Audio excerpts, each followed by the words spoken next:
Selanjutnya kita masuk ke tahapan evaluasi model. Nah, kelompok kami itu menggunakan 7 evaluasi model. Yang pertama ada precision, kedua ada recall, ketiga ada IOU, keempat ada F1 score, kelima ada MAP, keenam ada akurasi, dan ketujuh ada convention matrix. Yang pertama ada precision.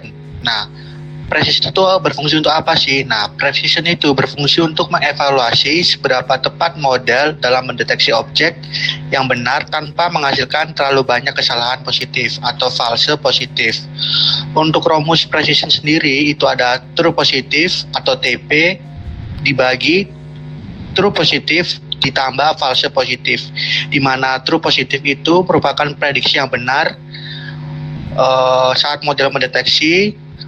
Lalu ada false positif itu di mana model itu salah memprediksi. Jadi untuk hasil presisi yang kami dapatkan itu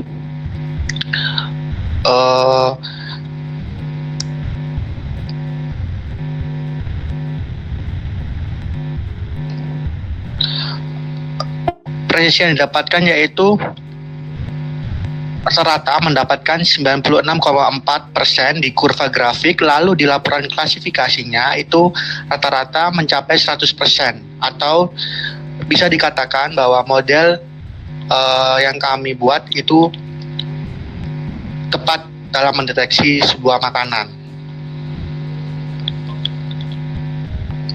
Oke, selanjutnya ada recall.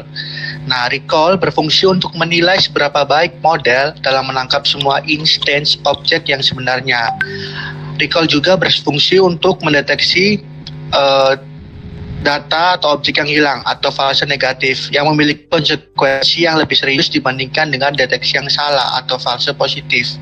Untuk rumus recall sendiri itu ada true positif atau TP dibagi true positif ditambah false negatif. Di mana true positif itu model itu memprediksi dengan benar, sedangkan false negatif itu di mana model gagal mendeteksi objek yang ada. Nah, untuk recall sendiri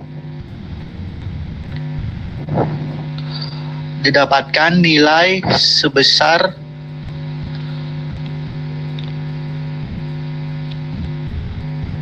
86,2%. Nah, secara umum berarti model memiliki kinerja yang baik untuk mendeteksi objek makanan.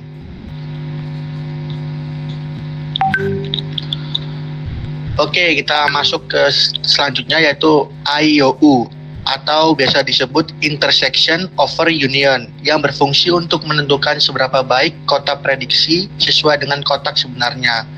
Metrik ini juga penting dalam deteksi objek karena memberikan ukuran yang objektif tentang seberapa akurat prediksi model. Untuk rumus IOU sendiri itu area of intersection dibagi area of union, di mana area of intersection itu merupakan area tumpang tindih antara kotak prediksi dengan kotak sebenarnya. Sedangkan area of union sendiri itu adalah total area yang dilingkupi oleh kedua kotak, yaitu prediksi dan sebenarnya. Lalu untuk nilai dari IOU sendiri itu didapatkan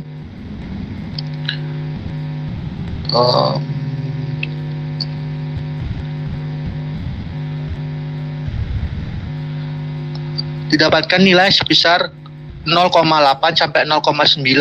Artinya di mana semakin tinggi nilai IOU sendiri itu semakin baik dalam mendeteksi sebuah objek makanan. Jadi dikatakan bahwa model yang kami buat itu sangat baik untuk mendeteksi sebuah objek makanan. Selanjutnya kita masuk ke F1 score. Nah, F1 score itu penting karena memberikan keseimbangan antara precision dengan recall. Metrik ini juga berguna saat ada ketidakseimbangan antara jumlah positif dan negatif dalam dataset. Untuk rumus F1 score sendiri itu ada 2 kali precision kali recall dibagi precision ditambah recall. Untuk nilai F1 score sendiri itu didapatkan sebesar 98%. Artinya, model ini berhasil atau akurat dalam memprediksi sebuah objek makanan dan mendeteksi sebuah objek makanan.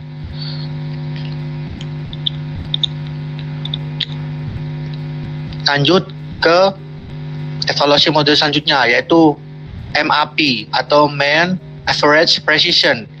Berfungsi untuk mengevaluasi kemampuan model dalam mendeteksi dan mengklasifikasikan objek dengan benar. Metrik ini juga penting karena memberikan pandangan menyeluruh tentang kinerja model, tidak hanya berdasarkan satu threshold, tetapi berdasarkan berbagai threshold. Untuk rumus MAP sendiri terbagi menjadi dua bagian, yaitu ada Average Precision atau AP dan Mean dari AP untuk semua kelas. Yang pertama ada Average Precision, yaitu AP sama dengan sigma N dalam kurung Rn dikurang Rn kurang 1 Pn, di mana Pn itu adalah precision pada threshold ke N, sedangkan Rn merupakan recall pada threshold ke N. Nah, untuk MAP sendiri didapatkan nilai sebesar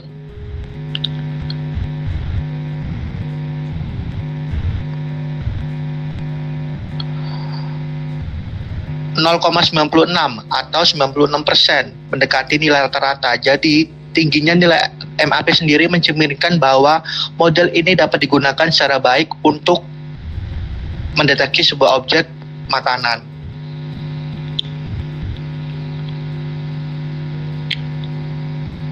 Oke, kita masuk ke evaluasi model selanjutnya, itu adalah akurasi.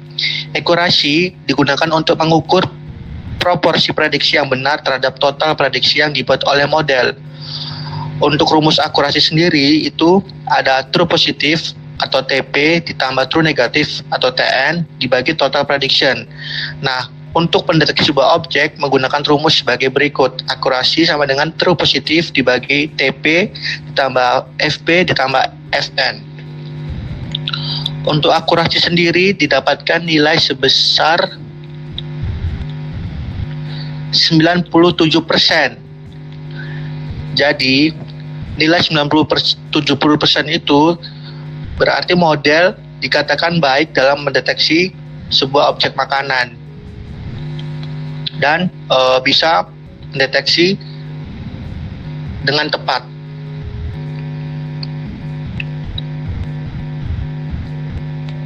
Lalu terakhir kita masuk ke dalam confusion matrix. Confusion matrix berfungsi untuk menganalisis kesalahan model dan mengidentifikasi area yang perlu diperbaiki dengan menunjukkan jumlah true positif, false positif, false negatif, dan true negatif.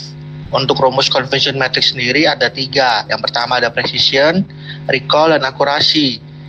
Sama seperti sebelumnya, precision itu ada TP dibagi TP ditambah FP, untuk recall ada TP dibagi TP ditambah FN, untuk akurasi ada TP ditambah TN dibagi total prediksi. Untuk confusion matrix sendiri itu didapatkan nilai sebesar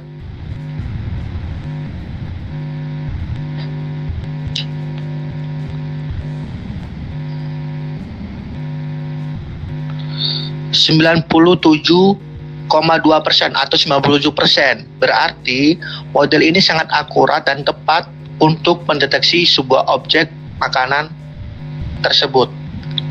Kita lanjut ke potensi aplikasi dan dampak dunia.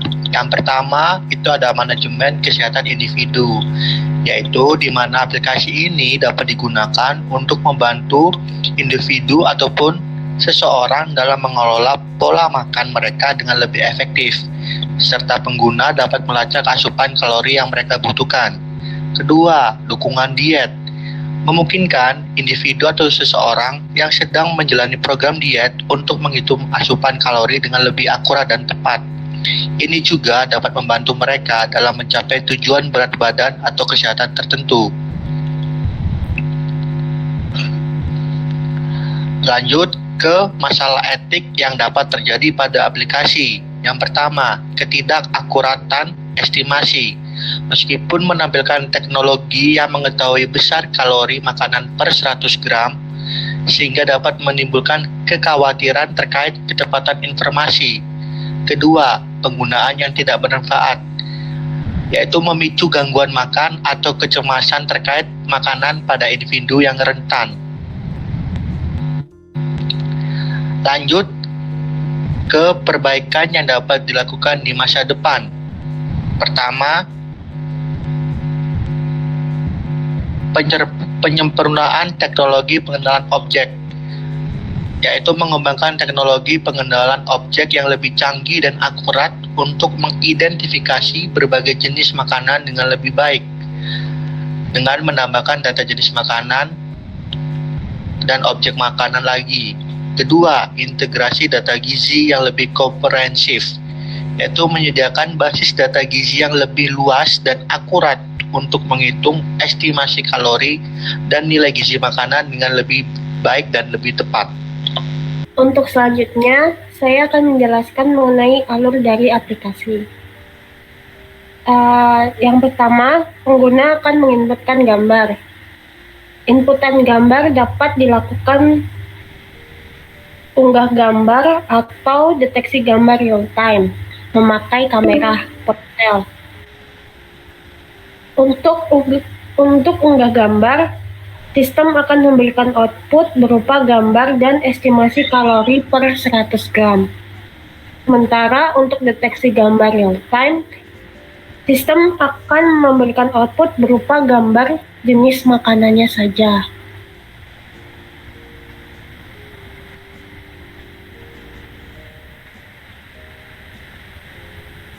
Lalu selanjutnya akan didemokan unggah gambar. Unggah gambar ini akan bentarlah. Ulanglah. Ya, nggak apa-apa, langsung ini nanti. Langsung di Ini ada unggah gambar sama deteksi kan. Kirim menuju sini.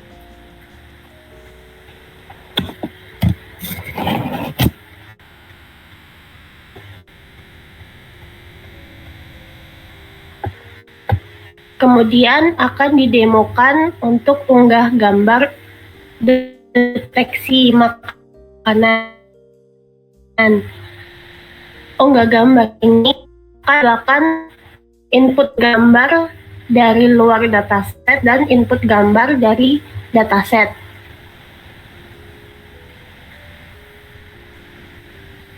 Yang pertama ada gambar dari luar dataset.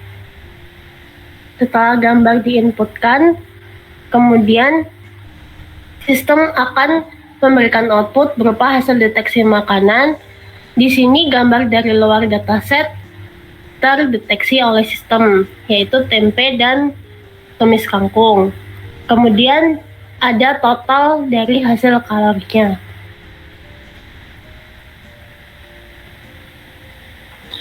Total kalorinya dijumlahkan dengan hasil 168 kalori.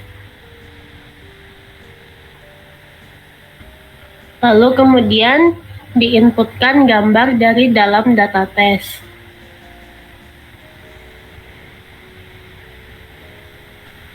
Gambar diunggah, kemudian sistem memberikan output deteksi makanan. Gambar makanan terdeteksi telur rebus, lalu total kalorinya sebesar 616 kalori.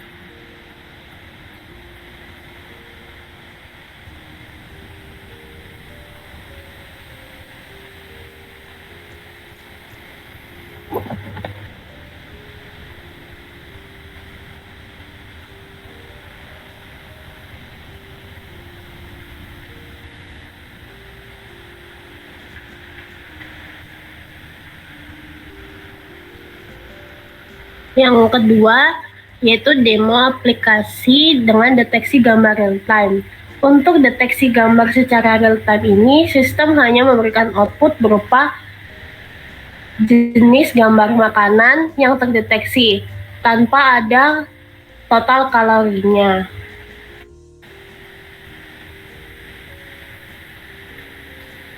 Kesimpulan, jadi pada proses deteksi makanan dan kalori yang dibuat memberikan akurasi yang baik dengan model Faster RCNN dengan hasil akurasi sebesar 97%,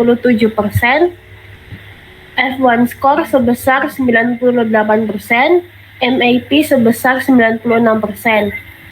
Saran dari kami yang dapat diberikan yaitu untuk menggunakan data gambar makanan yang lebih bervariasi dan ada takaran ukuran per kalori makanan.